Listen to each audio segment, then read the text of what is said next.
निवडणुका घेतल्या तर महाविकास आघाडी ही व्यक्ती कोण आहे आणि कोण काय वेबसाईट जी आहे कुणीतरी सर्व्हर चालवते असा आरोप केलाय. कोण ही व्यक्ती आहे आणि कोणाशी संबंध? त्याच्यासाठी आम्ही महाविकास आघाडीकडनं अतिशय स्वच्छ आणि स्पष्ट शब्दात विधानसभा निवडणुकीच्या 1 महिना आधी पत्र दिले, ज्याचा मी आता उल्लेख केला ते मी आता तुम्ही आधी एक मिनिट तुमच्या पहिल्या प्रश्नाचं उत्तर देतो जे जयंतरावांनी त्यांच्याकडे मांडलं ते.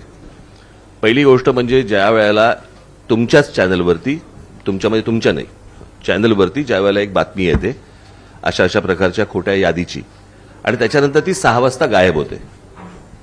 ती 6 वाजता गायब होते का त्याच्यावरती त्यांनी विचारलं की तुमच्याकडे कोणी तक्रार दिली का काही दिली का. त्या संपूर्ण बातमीबद्दल किंवा त्या यादीबद्दल निवडणूक आयोगाला काहीच माहीत नाहीये.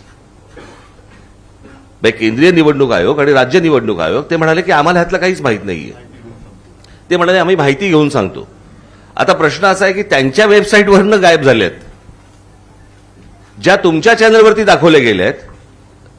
मग जर समजा त्या चॅनलवरती दाखवल्यानंतर जर त्या याद्या गायब होत असतील आणि निवडणूक आयोगाला जर समजा ती गोष्ट माहिती नसेल तर मग हे कोण करतंय, हे कोण काढतंय आणि कोण घालतंय हा तो प्रश्न आहे.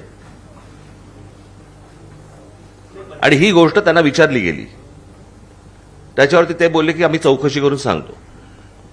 12 महाविकास आघाडीने विधानसभा निवडणुकीच्या 1 महिना आधी त्या पत्राला कुठलाही प्रतिसाद आयोगाकडून मिळाला नाही असं तुमचं म्हणणं आहे.